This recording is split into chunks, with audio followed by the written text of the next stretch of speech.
नमस्कार, मैं सना सिद्दीकी और आप देख रहे हैं क्राइम न्यूज। Breaking news. नवागत जिलाधिकारी ने आज मीडिया बंधुओं के साथ की परिचयात्मक बैठक। शासन की जनकल्याणकारी योजनाओं को धरातल पर पहुंचाना, जन समस्याओं का निस्तारण, भ्रष्टाचार के प्रति जीरो टॉलरेंस की नीति उनकी प्राथमिकताओं में शामिल। अमेठी नवागत जिलाधिकारी श्री संजय चौहान ने आज कलेक्ट्रेट सभागार में जनपद के मीडिया बंधुओं के साथ वार्ता कर उनका परिचय प्राप्त किया। तदोपरांत जानकारी देते हुए बताया कि वह 1998 बैच के स्टेट POCOSO अधिकारी हैं एवं 2014 बैच के AOSO अधिकारी हैं। इससे पूर्व वह हरिद्वार, नैनीताल, अल्मोड़ा, अयोध्या, गोरखपुर, मेरठ, नोएडा में बतौर SDM तथा सिटी मजिस्ट्रेट के रूप में, मेरठ, नोएडा व अलीगढ़ ADM सिटी के रूप में, कानपुर नगर, अलीगढ़ व मेरठ अपर जिलाधिकारी वित्त एवं राजस्व के रूप में, नोएडा नगर आयुक्त के रूप में, मुरादाबाद एवं स्मार्ट सिटी मुरादाबाद के CEO तथा पिछले करीब 14 माह से नगर आयुक्त सहारनपुर एवं स्मार्ट सिटी सहारनपुर के CEO के पद पर कार्यरत रहे हैं।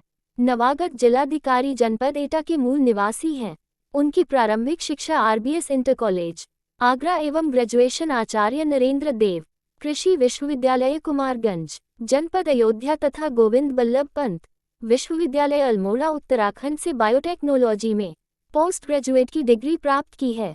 नवागत जिलाधिकारी ने बताया कि शासन द्वारा संचालित योजनाओं को धरातल पर लाना और उन्हें सही परिप्रेक्ष्य में लागू करना उनकी पहली प्राथमिकता है। इसके साथ ही उन्होंने बताया कि मेरा काफी पुराना अनुभव है, उसके अनुसार कुछ नया करने का भी लक्ष्य है।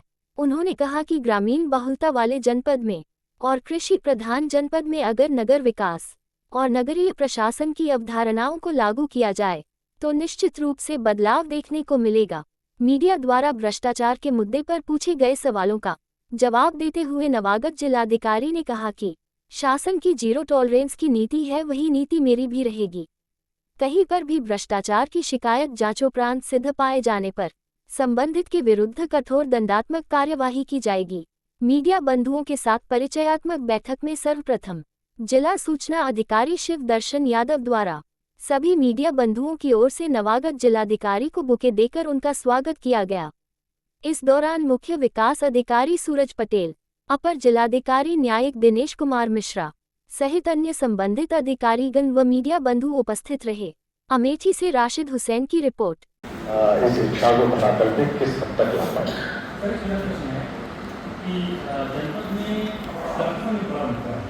समस्या है, बहुत सारे विभाग से ये है, उसको कैसे कम करने के लिए कैसे रोकने के लिए क्या होता है? 2 शब्दों में मैं जवाब दूंगा इसका। एक तो शासन की जीरो टॉलरेंस की नीति करप्शन के प्रति मेरी भी पॉलिसी यही रही, लेकिन किसी भी समस्या के निराकरण के लिए स्पेसिफिक डायग्नोसिस रिक्वायर्ड है। तो मेरा आप सभी से, चूंकि मैंने पहले ही कहा, आप लोकतंत्र के चौथे स्तंभ में जब भी करप्शन की बात हो तो सामान्य परिप्रेक्ष्य में न हो, स्पेसिफिक एग्जाम्पल के साथ हो। और मैं ये आपको भरोसा दिलाना चाहूंगा कि सामान्य तथ्यहीन बात पर तो कार्रवाई किया जाना सदैव संभव नहीं होता है, लेकिन जब भी आप स्पेसिफिक केस लेकर के आएंगे, जांच के बाद यदि सिद्ध होगा तो अंतिम परिणति तक ले जाने का दायित्व तो मेरा रहेगा। करप्शन के लिए जीरो टॉलरेंस रहेगी और स्पेसिफिक केसेस में अगर करप्शन सिद्ध होता है तो कठोरतम दंड का प्रावधान है। मैं सुनिश्चित करूंगा कि कठोरतम दंड ही दिया जाए। और दंड चूंकि अंतिम व्यवस्था है, उसके पहले सुधारात्मक उपाय किए जाने आवश्यक होते हैं। सुधारात्मक उपाय लागू करने से हो सकता है कि दंड की स्थिति तक किसी को ले जाने की आवश्यकता न पड़े। तो मेरा पहला प्रयास सुधारात्मक रहेगा। इसके बावजूद यदि कहीं करप्शन की शिकायतें आएंगी तो बिल्कुल निर्ममता के साथ दोषी को दंडित करने की सीमा तक जाना पड़ेगा। सर, किसी भी सरकार की छवि बनाने और बिगाड़ने में सड़क शिक्षा, स्वास्थ्य और कानून व्यवस्था का अहम योगदान होता है। ऐसे में सड़क शिक्षा और स्वास्थ्य को लेकर आपकी बेहतरी किस तरह के प्रयास किए जाएंगे आपके द्वारा? देखिए, मैं अभी जनपद में जहाँ तक घूमा हूँ वहाँ सड़क अच्छी है, बेहतरीन है, शहरों से अच्छी सड़क है। शिक्षा के बारे में अभी मुझे समझना है कि क्या स्थिति है। सुरक्षा के बारे में कानून व्यवस्था प्रदेश सरकार की शीर्ष प्राथमिकता है और आने के बाद मेरे द्वारा जनपद की एसपी साहिबा के साथ एक लंबी परिचर्चा की गई है। काफ़ी अच्छा, बहुत कम समय में उन्होंने कानून व्यवस्था के बारे में कार्य किया है। उनके सहयोग से और उनको सहयोग प्रदान करते हुए कानून व्यवस्था की बेहतरी के लिए और जो भी संभव होगा वो निश्चित रूप से किया जाएगा।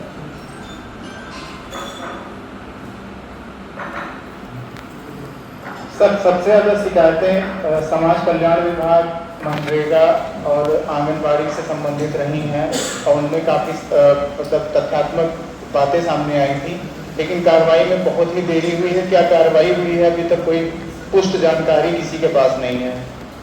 तो कर्मचारी इतने ज़्यादा, अधिकारी इतने ज़्यादा बेखौफ हो गए थे कि वो अपने फ़ोन पे, गूगल पे सीसीटीवी फुटेज तक वायरल हुए। उसके बाद ही कार्रवाई में काफ़ी देरी हुई।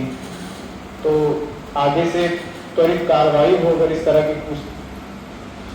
आप निश्चित रहें, मेरा सदैव से विश्वास पॉजिटिविटी क्रिएट करना और पॉजिटिव एनवायरनमेंट में काम करने का रहा है, क्योंकि आप यदि निगेटिविटी में अपने आप को एंगेज कर लेते हैं तो फिर आप लक्ष्य से विमुख हो जाते हैं। तो माहौल पॉजिटिव बने, सुधारात्मक माहौल बने, करप्शन और निगेटिविटी स्वतः मिनिमाइज हो जाए, ऐसी कार्य संस्कृति लागू करने का प्रयास किया जाए। इसके बावजूद जो धूर्त और थ्रस्ट है उनको एग्जाम्पलरी पनिशमेंट मिले, ये सुनिश्चित किया जाएगा। मैं आपके इस प्रश्न का इस समय सिर्फ इतना ही उत्तर दे सकता हूँ। सर, तहसील ही जानकारी के साथ फिर मिलेंगे। देखते रहिए क्राइम न्यूज, पल पल की खबर, हर पल की खबर। Crime news. नमस्कार।